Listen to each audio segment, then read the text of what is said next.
Imagine you just gave like this massive presentation at a global conference. You're up on stage, you're defending your company's bold, aggressive new direction, Right. and you are touting some pretty impressive numbers. The international crowd of industry titans is actually applauding your structural reforms. And, you walk off that stage feeling completely vindicated, like the strategy is working. Oh, yeah, you're on top of the world. Exactly. So Right. you fly home, you celebrate a milestone birthday over the weekend, and then a few days later, you get an email and you're fired. Wow. I mean, it is the ultimate corporate whiplash. Just a really jarring disconnect between a public triumph and a very harsh private reality. Yeah, and that scenario, it isn't a hypothetical corporate nightmare. It is a play-by-play of what just happened at the highest levels of government in Africa's largest economy. So welcome to today's deep dive. Glad to be here. We are unpacking this really fascinating stack of memos, news reports, and economic analyses from April 2026.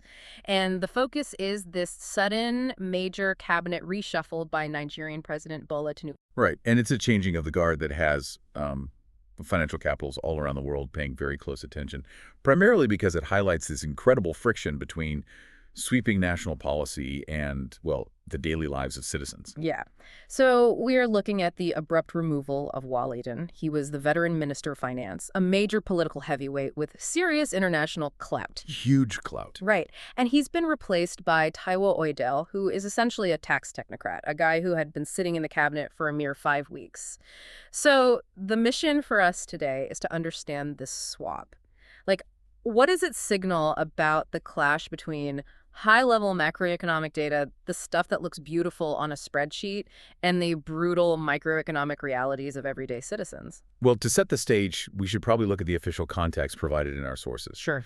So the change was announced on April 22, 2026. Okay. This was via a memo signed by the Secretary to the Government of the Federation, Senator George Akume. And the official rationale they provided was that the administration needed to strengthen, quote, cohesion and synergy in governance to achieve their renewed hope agenda.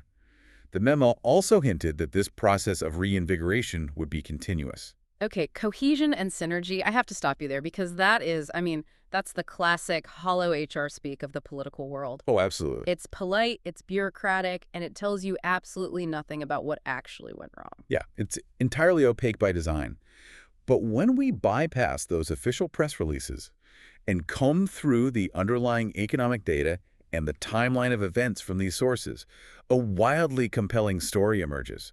We are looking at a nation attempting a massive, highly precarious economic transition. Okay, let's unpack this. Because before we can truly understand the new architect of Nigeria's economy, we have to look at the man who just got shown the door and the incredibly strange timing of his exit. Right, the timing is key. Wale Edun is not just some, random appointee who failed his probation period.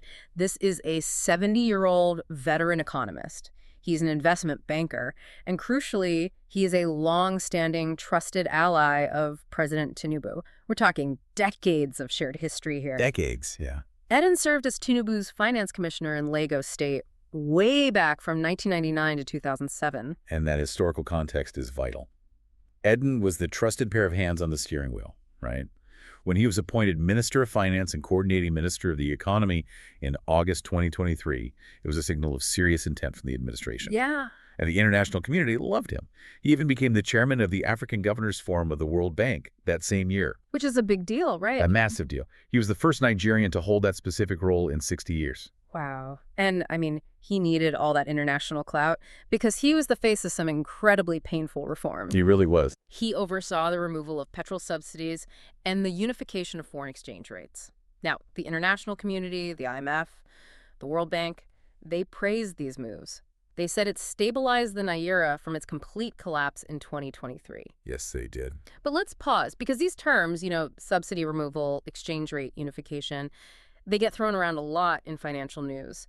How did those two specific levers actually plunge a country into a cost of living crisis? Well, what's fascinating here is the absolute gap between international fiscal approval and domestic survival. Okay. If we look purely at the mechanics, removing subsidies and unifying exchange rates are textbook economic moves to stop a government from bleeding cash. For decades, the Nigerian government subsidized petrol, artificially keeping the cost of fuel low for the public. Right. People were used to cheap gas. Exactly. Mm. But the government was paying the difference between the actual global market cost and that cheap pump price, which was just draining the national treasury dry. So pulling that subsidy saves the government billions, but the citizen suddenly takes the full brunt of the global oil market at the pump. Correct. And transportation costs skyrocket overnight, which means the cost of transporting food skyrockets, which means the price of a bag of rice spikes. It's a domino effect. A brutal one. Yeah. And then you pair that with the unification of the foreign exchange rates. Mm. Before this reform, Nigeria essentially had a multi-tiered exchange rate. Meaning different prices for dollars depending on who you are. Exactly. Favored entities could get dollars at a cheap artificial official rate from the central bank, while regular businesses on the street paid a massive premium on the parallel, or black market. Oh, wow. So it's an arbitrage playground. You buy cheap official dollars, turn around and sell them on the street for double. Yes, which is incredibly destructive to an economy. Uh-huh. So Edun unified this. He let the currency float to its true market-determined value. It killed the arbitrage, which the IMF applauded because it brought transparency and reality back to the market. But I'm guessing the reality was pretty harsh. Very. The immediate downstream effect was that the Naira's purchasing power plummeted. The cost of importing anything machinery, medicine, basic goods, it doubled or tripled for the average citizen. Man. Which brings us to the inciting incident of this whole saga. And the timeline here is just crazy to me. The sources show that as recently as April 18th, Edun was in Washington, D.C. at the IMF and World Bank spring meetings. Right. And he was vigorously defending the administration's economic record to the global financial press. And he was pointing to hard data. He cited GDP growth above 4%. He highlighted that external reserves were approaching $50 billion.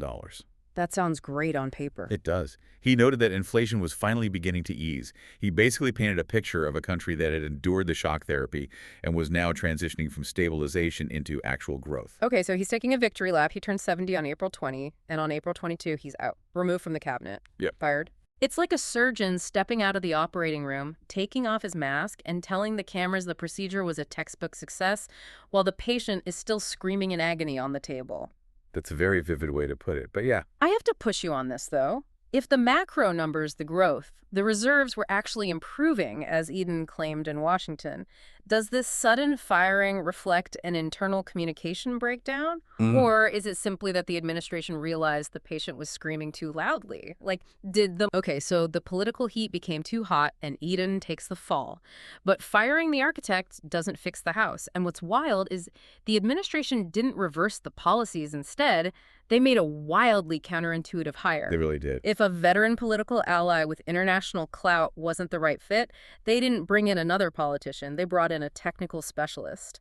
So let's talk about Taiwo Oyedele. He represents a completely different profile. Born in 1975, Oyedele is a generation younger than Edun. His background isn't in political maneuvering or investment banking. It's in corporate accounting.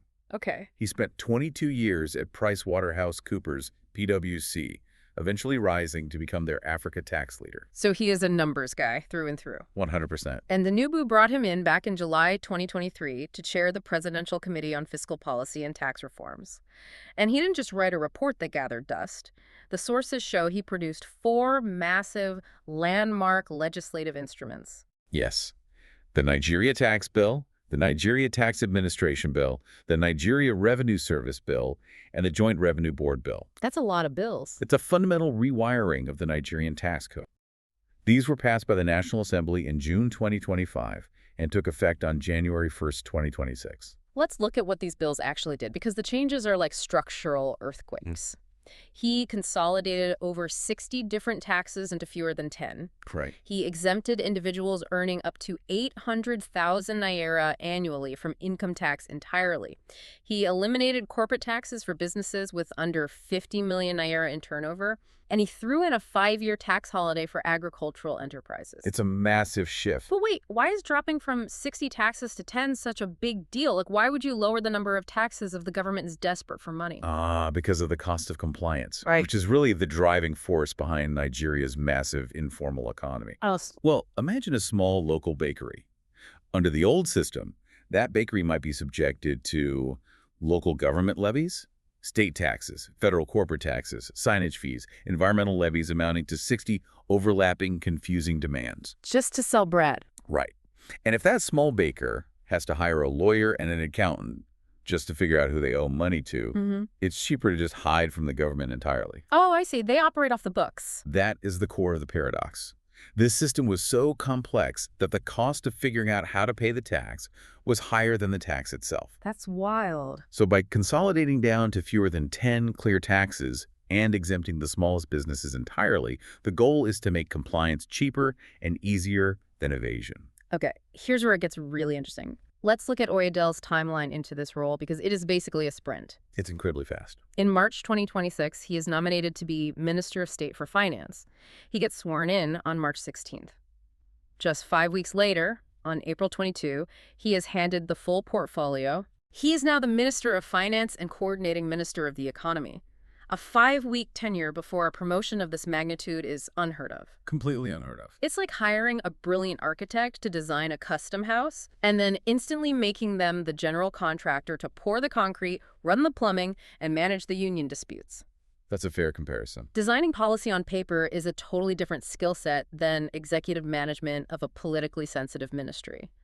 Is a tax nerd truly equipped for this? Well, if we connect this to the bigger picture, this rapid elevation is a massive signal of policy continuity. Look at the calendar. The new tax laws that Oyedele designed just took effect on January 1st, 2026. Okay. We're only a few months into their implementation. When you consolidate 60 taxes into 10, the transition is perilous. If the execution fails, government revenue just plummets. So they basically need the guy who built the machine to fly it. Exactly. The government is betting that right now, the institutional knowledge of the man who literally wrote the tax overhaul is more valuable than traditional political experience. Makes sense. They are banking on his technical credibility to ensure that small and medium enterprises actually feel the relief promised by those tax cuts. If a career politician took over, the implementation of those highly technical reforms could easily stall out in bureaucratic turf wars. That's true. But execution isn't just about making sure a new tax system works in a vacuum.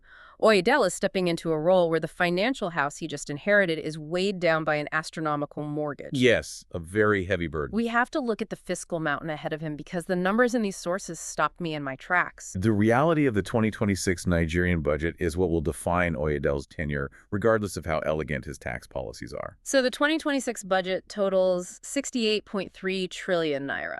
But it carries a massive deficit of 23.85 trillion naira. That's huge. And I want to ground that for you, the listener, because large currency numbers can sound like monopoly money sometimes. A 23.85 trillion shortfall on a 68.3 trillion budget means a roughly 35% deficit. Right. The government is essentially borrowing 1 out of every 3 naira they plan to spend. And then there is the debt servicing figure. 15.8 trillion naira is earmarked purely for debt servicing. That is money spent just to pay the interest and obligations on funds already borrowed. Wait, hold on. 15.8 trillion just on the interest and obligations. I want to make sure I'm reading this right. The sources note that this debt servicing figure is more than the combined allocations for health, education, and social services. Yeah, that's correct. The country is spending more paying off its credit card than it is on hospitals, schools, and social safety nets put together. It's a very stark reality. It's like a startup that finally brings in a brilliant new sales director to boost revenue, but the company has taken on so many loan sharks that 90% of every dollar the new guy brings in goes straight out the back door to pay interest. It doesn't matter how good your sales strategy is if the debt eats your margins. You're hitting on the fundamental tension of many developing economies, and Nigeria is currently at the sharp end of it. You have to borrow to fund infrastructure and stabilize the economy. But the sheer gravity of that borrowing cannibalizes your ability to invest in your own people.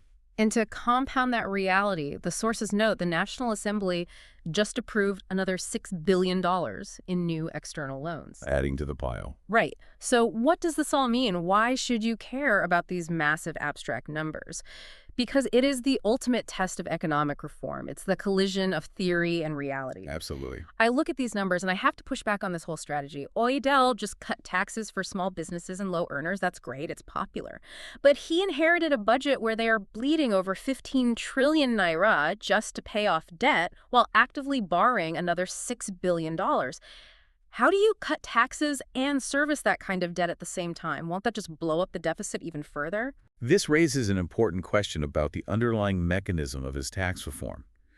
Oyedele's core argument, the entire premise of his work on the Reform Committee, is that Nigeria doesn't suffer from a lack of taxes, it suffers from a lack of compliance. Okay. He is relying on a very counterintuitive economic theory that by taxing fewer things and lowering the barrier to entry, you actually increase overall net revenue. Broadening the tax base, so to speak. Yes, getting millions of people and businesses in the informal economy to pay a little bit easily, rather than trying to squeeze a few compliant corporations for a lot through a broken system. Oyedele's immediate 100-day priority is going to be proving to the National Assembly and the public that this theory actually works in practice. But is that realistic in a 100-day window? Broadening the tax base sounds great on a spreadsheet, but you're talking about asking millions of struggling people in the informal sector to suddenly start handing over their hard-earned cash during a brutal cost of living crisis. It's a huge ask. Won't that cause massive political blowback? Even if it's simpler, it's still a new expense for people who are barely scraping by. That is the high-wire act he is performing without a net. The political calculus is that by removing the nuisance taxes and exempting the lowest earners, the blowback is mitigated. Right, because the smallest guys pay nothing. Exactly. But if he fails to generate that genuine revenue diversification, those tax cuts will just widen that 23.85 trillion naira deficit. The government will remain entirely addicted to external borrowing, which means that 15.8 trillion naira debt servicing bill will only grow. The pressure on this guy from day one is immense. Beyond immense. He's not getting a honeymoon period. He is walking straight into a fiscal storm under an administration that, as we just saw with Wale Edun, is not afraid to fire the architect if the weather gets too rough. It is an incredibly delicate moment. The survival of the administration's economic legacy relies on an accountant's ability to navigate a highly charged political environment. Which brings us to a close on today's deep dive. But before we go, I want to leave you, the listener, with a totally new angle to mull over as you go about your day. Let's hear it. We've spent this time dissecting the mechanisms. You know, how subsidy removals cause inflation, how a 60 tax system forces businesses underground, and how a 35% budget deficit threatens a nation's future. The hard numbers. Right. We've talked about whether Oyedele's technical skills can solve a structural debt crisis. But step back from the spreadsheets for a second. Think about the psychology of economic reform. The human element of political calculus. Yes. Think about the concept of the political scapegoat. Look at Wale Edun. He was the public face of the highly unpopular, painful grenade of subsidy removals. The hardest, ugliest, most deeply unpopular work of economic stabilization happened on his watch. He took the heat. Exactly. He absorbed all that public anger, the shock of the currency devaluation, and he ultimately paid the price with his job just days after defending it on the global stage. Well, in macroeconomics, there is always a lag between a painful policy implementation and its long-term reward. The person who plants the tree rarely gets to sit in its shade. Edun took the hit for the structural reset. Right. Now enter Taiwo Oyedele. If the Nigerian economy does begin to grow, if inflation finally eases in late 2026, the public will likely praise Oyedele's brilliant new simplified tax structures. Oh, absolutely. He'll be the hero who cut taxes and saved the day. But is it possible that the timing of this cabinet shuffle is entirely deliberate? Is Oyedele stepping in to take the credit for the delayed, stabilized effects of Edun's deeply unpopular sacrifices? It's a profound thought. Did Edun absorb the blast so Oyedele could build on the crater? So the next time you see a headline about an economic miracle or a sudden corporate firing, I want you to remember that presentation from the beginning of the show. I want you to look beneath the surface of the applause, question the true cost of growth, and keep seeking out those aha moments in the data. Thanks for joining us, and keep diving deep.